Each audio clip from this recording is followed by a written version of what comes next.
Hello, Seeker. Welcome to Symbolism, a channel devoted to the language of esoteric symbolism, guiding you to discover yourself and expand your consciousness into deeper realms of thought. I'm Harry B. Joseph, also known as Revival of Wisdom, and today we're going to be discussing the symbol of the pentagram.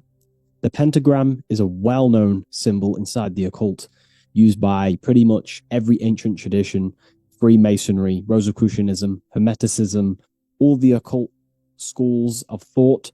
You will see this symbol, and today we're going to be breaking it down into some great detail. Now, there's a lot that goes into this symbol.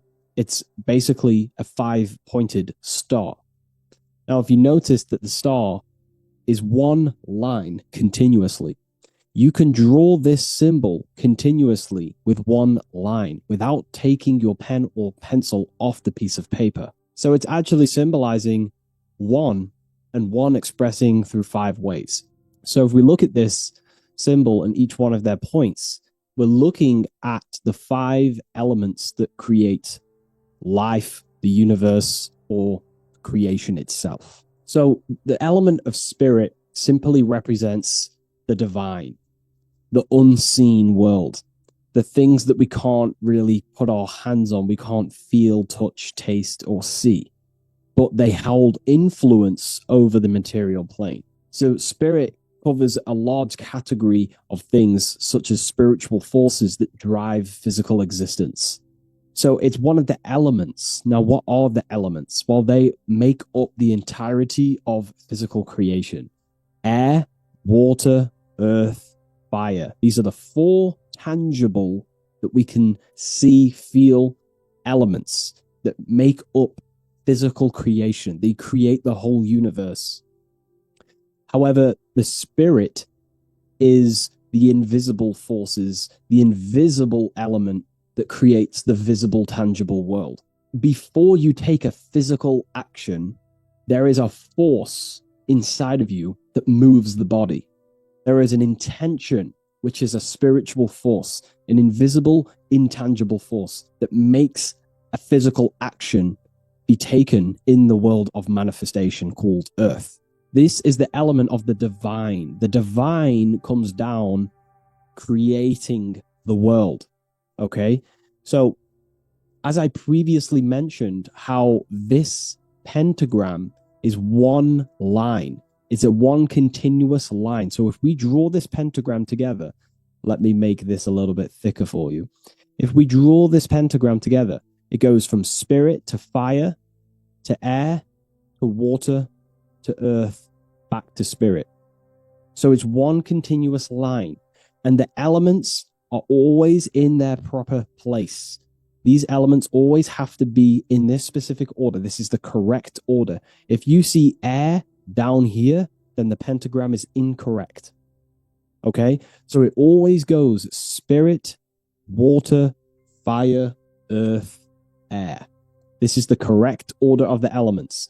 Now, this is highly symbolic, which is what we'll break down in just a minute. But before we go into the deeper aspects of this, I will explain pretty much what it means on a basic level. So we'll come back to this drawing.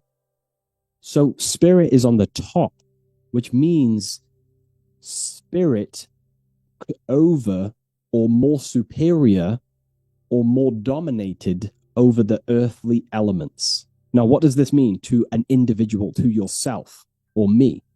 If I wear this pentagram, I am basically saying my spiritual divine self, my internal self, is more superior than anything the material world can pretty much give me. My spiritual journey is more superior. My spiritual self is more dominant over the earthly world and the material things. Okay?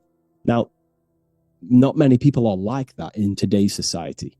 Most people chase the material things, which means they're ignorant of their spirit. They're ignorant of their divine nature. They're ignorant to consciousness and their internal world. They have no connection with their internal world. All of their thought, emotion, and action, their three creative powers, is totally expressed only on material gain and external things. However, if you see an upright pentagram, you're seeing someone who is basically saying, My spiritual nature is more important than my earthly nature. My spirit comes first before anything material.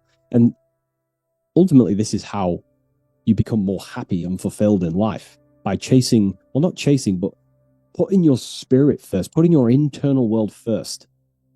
You know, seeking the things that are untangible. For example, knowledge.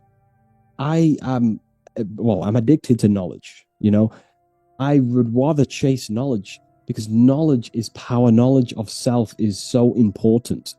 When we die, it is the only thing that matters in the end. When you die, you are immortal. And if you have no knowledge of yourself, then you're going to struggle in the afterlife. If you have no self-control of your thoughts and emotions and desires, then you will suffer in the afterlife because you have no control of your thoughts, and your thoughts will be creating your reality in the realm of imagination or the astral plane. But that's a whole other lecture.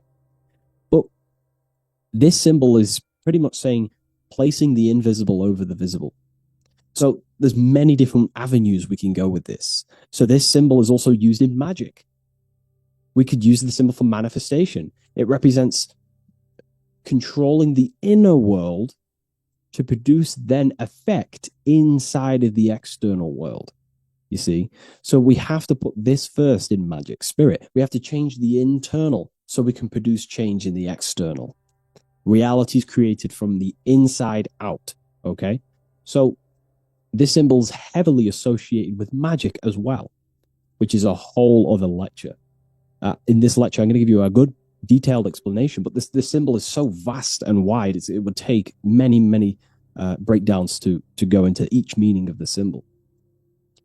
So it's representing the divine element of spirit coming down and manifesting the physical plane through that process of this.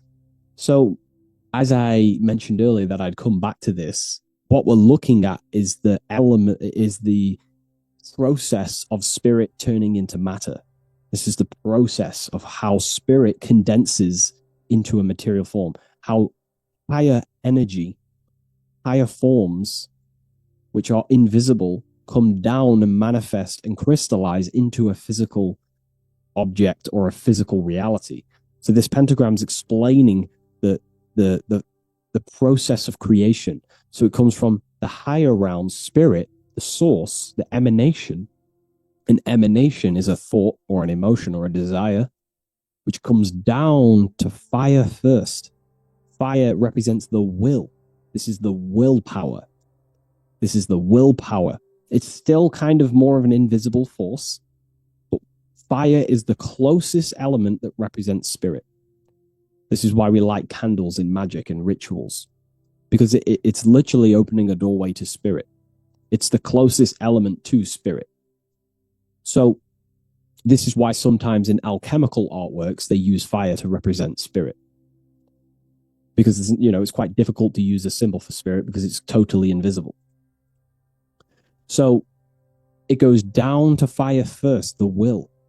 Then it goes up to the air, which represents intellect, the intelligence of the mind. This is thinking, mind, intellect, logic. Then it goes down to water. This is emotion. This is intuition.